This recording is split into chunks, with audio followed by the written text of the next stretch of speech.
Hi, in this video we're still looking at friction force, but strictly with N3 related questions and kind of situations that you might find yourself with.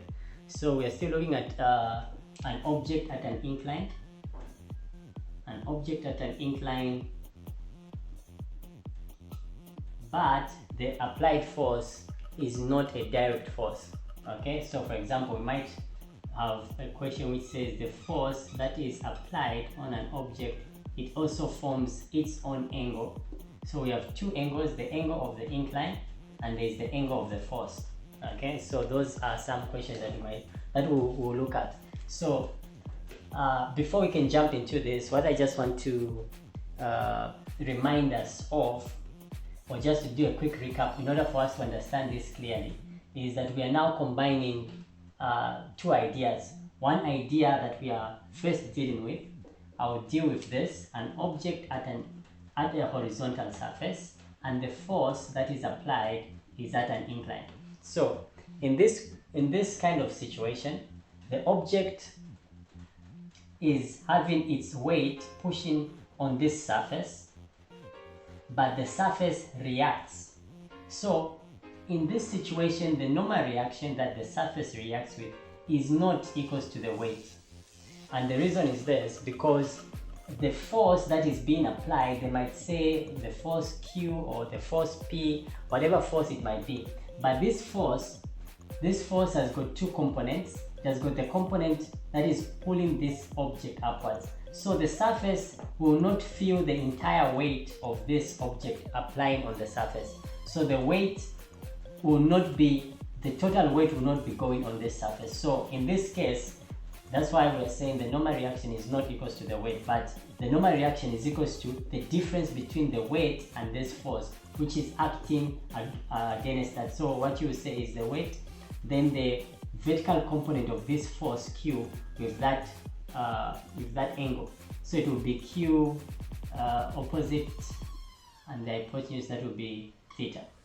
So for example, if this was maybe 15 degrees, the force that is being applied maybe is 20 degrees, 20 newtons.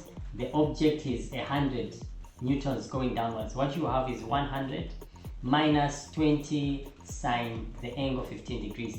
This will be the normal reaction that the surface will react with. Okay, so the main point is that this force that is being applied at an angle, it is not a direct force, it is being applied at an angle. It is acting against our weight. Weight pushes downwards, but this force is acting against that. So we might consider memorizing that. If the force is acting away, lifting this object slightly upwards, we minus. But there is also another situation where, what if the force that was acting pushing this object? So now when we look at this situation, it's still the same incline, it's still the same force, but this force is pushing against this. That vertical component of that force is acting downwards when you look at that direction, and when you look at the direction of the weight, they are acting going downwards. In this case, this force and that force are working together. You are adding those two forces going downwards. Therefore, our normal reaction, again, the surface is going to react. It's like you're pushing the object, you're pushing it against the surface. So you're increasing the normal reaction. And when you increase the normal reaction, remember what we said is that friction force is a contact force. So the more contact there is between two objects, the more friction force. So in this case, this is the weight of the object, 100 newtons, but to the 100 newtons, there is this additional force which is pushing upwards, so the normal reaction increases. Therefore, even the friction force is going to increase. I hope it makes sense. So those are some of the concepts that you have to keep in mind. If the force is acting downwards, pushing this object against that component, that vertical component, which is working in the same direction as the weight, if they are working in the same direction, you add. If it was going in the other direction, which means this is lifting this object, it is slightly lifting it up, then it becomes a minus. So keep in mind those two concepts. There is the issue of pushing downwards and there is the issue of lifting upwards. That's what we will basically apply. Now when we take these same ideas, we apply this idea to an incline. An incline, I'll take an angle of, let's say, maybe 35 degrees. We have an object, and that force is acting also at its own angle, let's say 20 degrees. 20 degrees to that. Okay, so this force, in the first scenario that we'll look at, this force is pulling this object up the incline. So we are going up the incline, and that is very important to note. So if you're going up, from what we learned last time, is that when you are going up, in order for this object to move upwards, up the incline, we are talking about its movement along the incline, along the surface. We are going up. We said it is the friction force plus the sliding force. Okay, the sliding force, this one is easy, it's just the component of the weight sliding downwards. But when it comes to the friction force, remember now in this context we are breaking down our friction force, because friction force is equals to the coefficient times the normal reaction. Now in this case, the normal reaction is not equals to the weight, and again it is not equals to the normal reaction is also not equals to the weight cos theta, because now it is at an angle. So the normal reaction in this case will take the weight cos theta, this inclined angle, in this case it will be 35. Then this weight cos 35 is being subtracted by the force, let me use Q, the force Q sine the angle at which that force is acting. Okay, so the normal reaction in this case is being reduced even further. Firstly, the normal reaction is being reduced by putting the object at an incline, which is this, and which we did in the previous videos. And then the force that is acting on the object is at an angle of 20 degrees, and it is pulling, it is slightly lifting. So you notice that this friction force, this normal reaction, will be equals to that much, which means if we had to substitute all of this in our equation, our friction force, which is this, is going to change. What we'll have is that for friction force, we'll say the coefficient of friction, then we multiply by that, the weight cos 35 minus the force Q sine 20. Okay, we first deal with this in itself is just the normal reaction, then multiplied by the coefficient of friction. I hope it makes sense. We'll try and put some numbers in there. If we knew the object, if the object was 100 newtons, then we'll have 100 newtons there, and then the coefficient of friction, if it was given, coefficient of friction maybe it was given 0.54,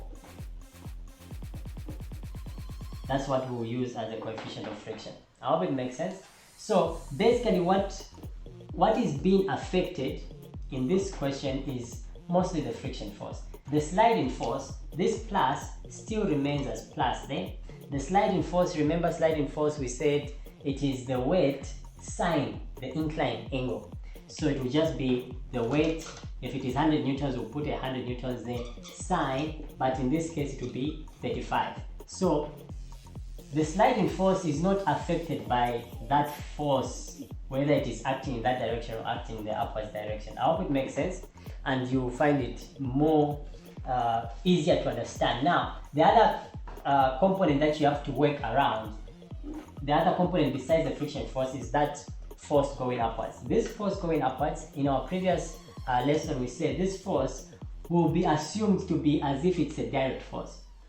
So in this case, you will just take the horizontal component of that force, which is pulling upwards in that direction. This force is Q, like in this case I'm using Q. If you are given the value, use that value. In this case it will be Q cos that angle of the force, not the angle of the incline, but the angle of the force. In this case I'm using 20 degrees as the angle of the force. So in this case we'll take this and say Q cos our angle 20 degrees. So now with the force given, with the weight of the object given, or you are calculating for it if it was given in newtons, if it is given in newtons, you don't need to calculate for it. If it was given in kgs or tons, you have to convert it to a newton. So you can substitute your 100 there, your 100 there, then you can solve for Q, solve for the unknown value. It's just a matter of adding and subtracting and putting the like terms together, and also the coefficient of friction will be given. So it's not a big deal from this point. You're just now applying your mathematics, provided that you use the correct weight of the object, you use your correct angles. This is the angle of the force, this is the angle of the incline, this is the angle of the force as well, and here it's the angle of the incline. So it's just a matter of doing that. So that is our first scenario. Our second scenario is, what if it's still the same object, but we are pushing this object, not pulling, we are pushing this object in the upwards direction, but the force that is being applied is still at an angle. So we notice that this object will move upwards at an incline, and it is being pushed. So we are still going up, and remember we said going up it's a plus, so we are still going up, but now things have changed. We are not just pushing this one. What happens is that the component of this one that is perpendicular to this Q, to the surface, the component of Q is now pushing against, this object against the surface, against the incline. The normal reaction is not going to be a minus, but in this case it will change, it will be a plus. I hope you understand what we are talking about. Is that the component of Q is now adding to the normal reaction. Therefore, we are squeezing, like we said in the first example when we had the horizontal object, horizontal surface, we are squeezing the object onto the surface. So the value of the normal reaction is going to be the perpendicular component plus. That plus is very important. It changes everything. We are still going up, but this plus only changes at that point.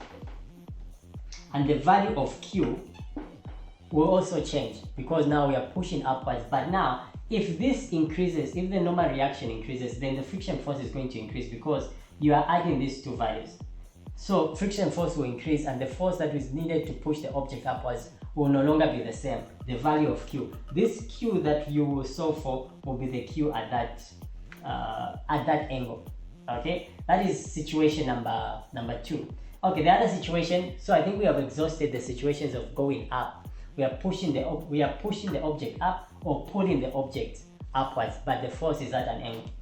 So the other situation will be, what if we are not pushing this object upwards, but we are pulling this object downwards at an angle? So we are no longer going up, we are going down. Now remember what we said, when we are going down, you are minusing. So firstly, change that sign there, it's a minus. Then what happens to the normal reaction? What happens to the normal reaction is that this force is lifting upwards, this changes to a minus. So this minus affects that sign there, this minus affects that sign there. That is how simple it is.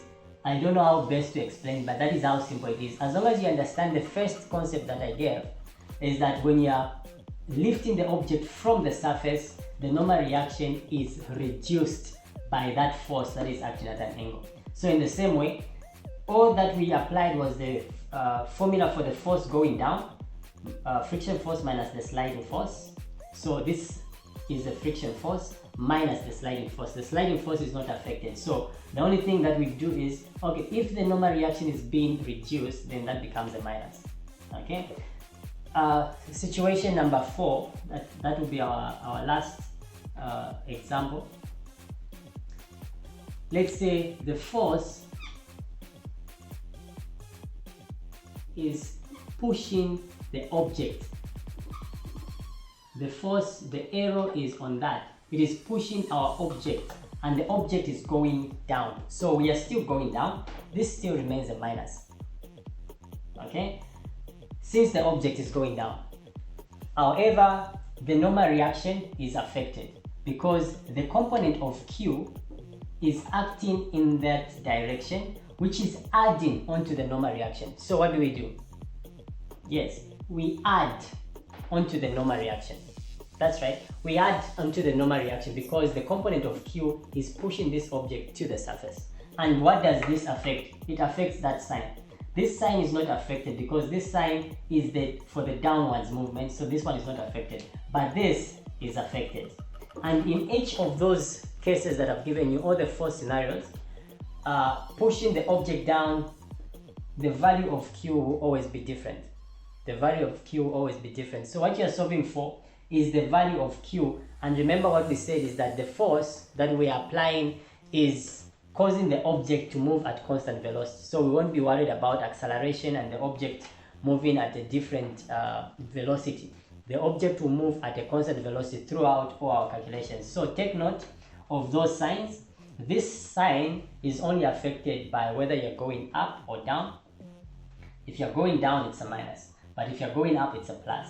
But this sign in this calculation for the friction force is the one that is affected whether are you pushing the object against the surface or are you lifting the object away from the surface. If you're lifting away, it's a minus. If you're pushing the object against the surface, it becomes a plus. And then you'll be good to go.